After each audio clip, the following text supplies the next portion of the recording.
Okay, welcome to part 3. So now it's time to move, and I'm going to give you my top 3 exercises that you can start to practice now that is going to make a huge difference to your body, and I think you're going to really start to notice some good results from this. So the first exercise is called the calf stretch. So this one is probably the most important exercise that you can do.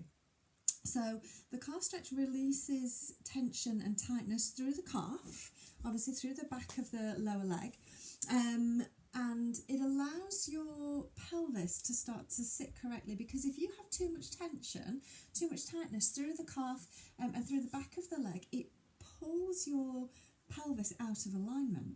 So in order to be able to work and strengthen your pelvic floor, you've got to have your pelvis in the right position to start with. Okay, so you do actually need a little bit of something to help you with this, a little bit of kit, if you like. So ideally is to get like a little half dome. So it's like a little, call it a half dome or a half roller. Now you can get these off eBay and they're not very expensive, maybe about £4, something like that. You can pick them up from sports stores and places like that. Okay, so really handy to get one of these. If you don't have one, don't worry about it. We can kind of do a DIY version. And I actually used the DIY version for ages because it worked so well that I just kept forgetting to actually get a proper half dome. So DIY version is just to get a towel and roll it up. So you've just got a roll towel, okay? And then one of my ladies that came to see me, she was sick of keep rolling it up, and she just put a couple of hair bubbles over it just so that it holds its shape. So that is literally just a roll towel, okay? So go and get yourself one of those. Go and make that. It doesn't matter if you haven't got a hair bubble, you can just use a roll towel. You could probably put some sellotape around it or tie a bit of string around it, whatever you've got, or just roll it up. And then let's have a look at our first exercise, which is the calf stretch. So we're going to be standing, and you're going to pop your half dome or your towel on the floor. Okay, and then we're going to place one foot. We're going to place the ball of the foot up towards the top of the dome or the towel and have your heel down on the floor. Okay, and then you're going to step this other leg forwards. And notice what that does to your alignment. Okay, so you're looking to see whether it makes you want to lean forwards. And you're trying to stand upright. And you should find that if your calves are a little bit tight, that it does feel like there's a little bit of tension through the calf. I'm going to turn to face forwards just so that you can see me a little bit better.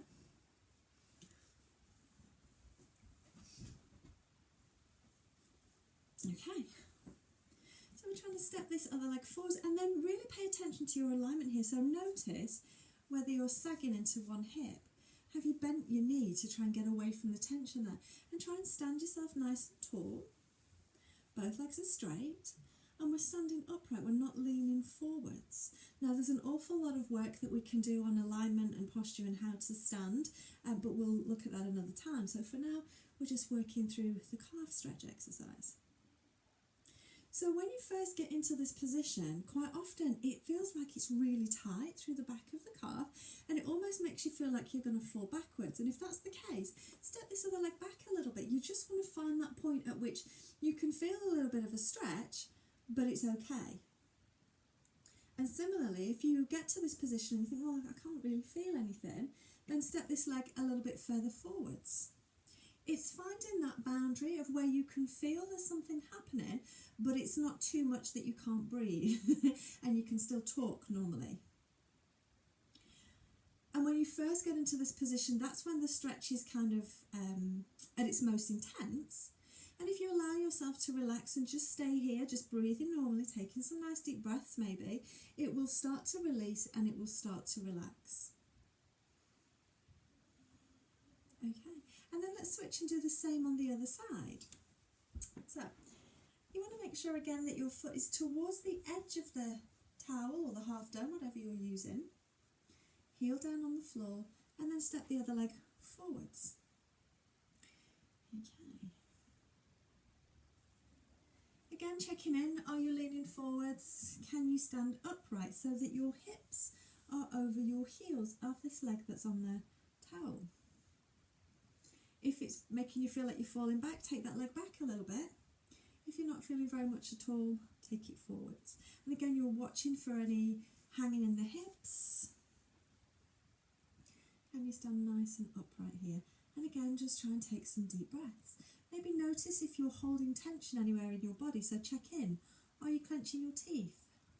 Can you let your shoulders relax down away from your ears? Arms just hang nicely down by your sides. Making sure you're not making fists. How about your toes? Are you scrunching and clenching your toes, or can you let your feet relax? And just staying here for a few more breaths. Now there's no time limit on these. It's not like you have to hold each side for 30 seconds, 3 times a day. Do this whenever you can and spend as long as you feel that you want to doing this. So, you know, maybe, well, I tend to do this on a morning when I'm brushing my teeth. I have a half dome in the bathroom by the sink, so that when I'm brushing my teeth, I can do a calf stretch, and that's really, really good, especially first thing on a morning. Maybe when I'm drying my hair, I might do a little bit of calf stretch then, or when I'm ironing sometimes. I have one in the kitchen, so sometimes when I'm stood preparing tea and I'm chopping veggies and stuff, I'll do a calf stretch there. It's kind of finding little ways that you can incorporate movement into your life, and that's what makes the biggest change. That's what's going to create a difference in your body, not necessarily doing it, you know, an hour a day or whatever. Okay, so again, you can do each side again. Usually the first pass is where you feel the most work, and then it started to release a little bit, and then when you go around to do it the next time, it feels a little bit better and a little bit better. So how much tension you have in your calves will really depend on your lifestyle, how much time you spend sitting down, for example, and how much time you spend in a positive heeled shoe. And we will talk about all of that at another time, because, you know, I could go on for hours and hours about that. Okay, so that's your calf stretch, and then as a little kind of bonus exercise, I will give you the double calf stretch, which is kind of exactly how it sounds. I'm going to turn sideways for this one, and you're going to do both at the same time. So now you do have to lean forwards, otherwise you are going to fall over. But it's really important when you lean forwards that you stick your bottom out behind, and you don't just round through your back, okay? So you're going to have both feet up. Take them as wide as hip width apart, a bit wider if you can. And then from here you're hinging forwards from your hips, trying to keep a flat back, and you can rest your hands on your thighs. Okay, so what I don't want is you rounding, okay? Because you're actually not going to get any stretch there. Your pelvis is tucked under, and it's kind of released. It's created slack in the line, if you like. So you want to think about your sit bones pointing to that wall behind you, so that you're getting more of a stretch. And you will feel that stretch wherever is tight. So maybe it's now right up at the top of the back of your thigh on your hamstrings. Maybe it's still down at your calf. Just notice where it is. And I mean, if your body's really tight, you might even feel a bit of a stretch in the upper body as well. And just kind of hanging out here, taking some deep breaths. Good. Double calf stretch. And this exercise is great for the feet, the ankles, the knees, the hips, and the pelvic floor. So you're getting a lot of exercise there just for this one little move. Okay, and if your calves are really, really tight, and that just feels like that is just too much for me at the moment, you can do it without the half dome. Have your feet hip width apart, keeping your legs straight, hinging at the hips, sticking your bottom out, and maybe for now, that's as much stretch as you need, and that's absolutely fine too. So that's our exercise 1 and 1A, if you like, so a little sneaky bonus exercise in there as well. So the second exercise is to try and strengthen the lateral hip muscles a little bit. So there's loads of exercises that you can do for the lateral hip, and I'm going to show you one of my favourites now, which is called the clamp. So you're going to come down onto the floor. Okay, and we're going to lie down on our side, and you want to make sure that your hips are stacked one on top of the other. So if you think about your little hip bones on the front of the pelvis, they should be stacked one on top of the other and both pointing forwards, so that you're not kind of twisted. And then I've got my knees bent and my feet are behind. Now you can be up on your elbow, you can have your arm out long, resting your head down, or you can have your head propped in your hand, and this is most comfortable for me. Okay, so we're going to keep our feet together, and then we're going to open out that top knee and then close it down. And it's not a big movement, so you're not trying to get your knee all the way to the ceiling because your pelvis is rolled back then, okay? So we're keeping those hip bones again pointing forwards, and we're just opening out that top knee as far as you can without your pelvis shifting. And a little visualization that I like here is to imagine that you've got a drink balanced on your hip, like a little pina colada, my fave. So you've got a little pina colada balanced on this hip, and you don't want to open that hip too far, otherwise you're going to spill your drink, okay? So it's small movements, and it's really, really effective, okay? And after a while you start to feel these muscles of the lateral hip really starting to work. You can do as many here as you like. Obviously you don't want to create too much stress, but I would say maybe do about 15. It's kind of a good number to aim for. No, it doesn't take long, you know. So again, you can do this. You can just fit this in whenever you've got a couple of minutes. You don't have to sit down and do a specific exercise routine, but you can if you want to. Let's do exactly the same on the other side. Find a comfortable position for your head. Make sure your hips are stacked one on top of the other, hip bones are pointing forwards. Feet stay together, and you're opening out that top knee. Only as far as your pelvis isn't going to roll back. So again, think about that drink balanced on your hip. What is your drink of choice? Mine's always a pina colada. And if it's on the beach in the Caribbean, even better. In fact, I've got a picture of me on a beach in the Caribbean with a pina colada balanced on my hip doing this very exercise. I might dig that out for you because that's just what you need to see. Keep going. Noticing if it's any different one side to the other. So does it feel like this side is getting a little bit more tired more quickly? Do you feel like you can't open as far on this side without that hip wanting to roll back?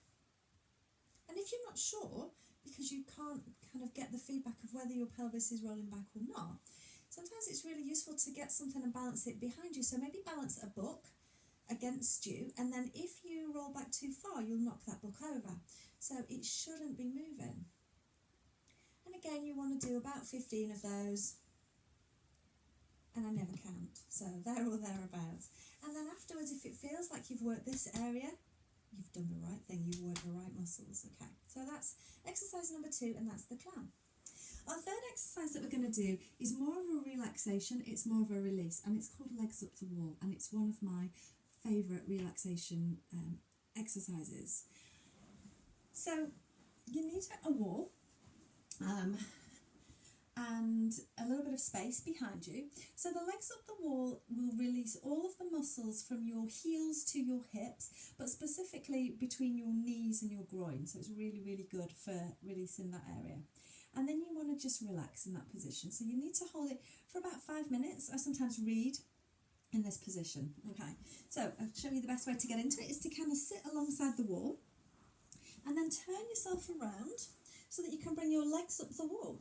Okay, and then you want to find a neutral position for your pelvis, which means that you're not too close to the wall. If you're really close to the wall, it's going to make your body tip back. Okay, so you want to be able to have your tailbone really firmly anchored into the floor. And then from here, you're going to think about turning your thighs out so that your little toe is closer to the wall than your big toe, and then you're going to start to take those legs a little bit wider. And just find the position that feels right for you, where you can feel maybe a little bit of a stretch on your inner thigh. Keep checking in with your pelvis and making sure that you've not rolled back. And you want to try and keep your tailbone anchored. If you need something under your head, if you feel like you're kind of looking back here a little bit, grab a cushion or a pillow or something and pop it under your head so that you're comfortable, because you want to stay here for a while. I also like to have my arms just out to the sides, palms facing up to the ceiling so that you can open out your chest and shoulders. And again, just try and relax here, taking some deep breaths. So as I said, it's releasing everything from your heels to your hips. If you suffer with circulation problems in your legs, this is a great exercise to do. If you've been sat for a long time, perhaps you've been on a long car journey, fantastic.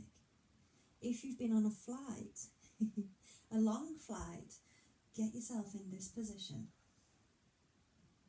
So beneficial. I have been known to do this in airports while my husband is waiting for the cases. Because, you know, if you're really in tune with your body and you know what it needs, who cares what anybody else thinks, yeah? So relaxing, taking some deep breaths.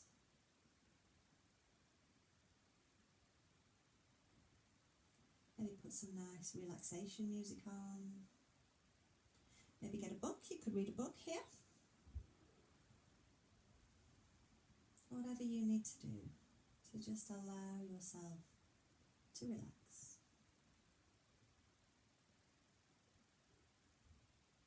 So feel free to stay there for as long as you want to. Again, let's give you another little bonus sneaky one because, you know, I always like to add a little bit more. If this feels too much for you, there is a slightly easier version that you can do. But also, it's not only an easier version, it's just a slight change of your body shape. So it's changing the geometry so that you're working different muscles. So I also like to bring the soles of the feet together and let your knees come out to the side. So you're kind of in like a frog position. This is a really good spot to be in too. You can have your legs higher if you want to, or you can have them lower. Just see what feels good and what feels right for you. And maybe a combination of legs out long and frog legs. Stay as long as you want, but when you are ready to come out, bring your legs together, bend the knees in, and then just roll onto your side and come on up to seated. Okay, so those are my 3 plus a little extra exercises that will really help to start you off on your journey to strengthening not only your pelvic floor but all the muscles that support you, okay, around your core. So number 1 was the calf stretch with the rolled up towel. 1A is the double calf stretch, okay, making sure that you aren't tucking your bottom under and you're keeping a fairly flat back. Exercise number 2 was the clam on both sides, making sure you keep your feet together and your pelvis super still as you open out that top knee. And you're going to do both sides for that one. And then exercise number 3 is legs up the wall, okay. And 3A is the frog legs up the wall, okay. So you've got some really nice exercises there. And even if you just did those and you did them consistently every day, you would notice a huge change, okay. As I said in lesson 2, it isn't always about tensing a muscle. It also has to be able to relax. And that's the bit that we don't stress the importance of enough. You have to be able to allow a muscle to relax. And sometimes it's not even a physical thing, which is why I put you the meditation in lesson 1, because if your mind is constantly going and it's constantly on the go and it can't let go and it can't relax, how do you ever expect your body to be able to do that? So it's really, really important that you are able to relax. Okay, so I hope you enjoyed those little exercises. I'm here if you ever want to ask me any questions, and there's another little video going to be coming your way after this one just to explain what happens next if you want to carry on with your journey and you want to carry on learning with me, and I hope that you do. But thank you for joining me for this mini course anyway. Thank you.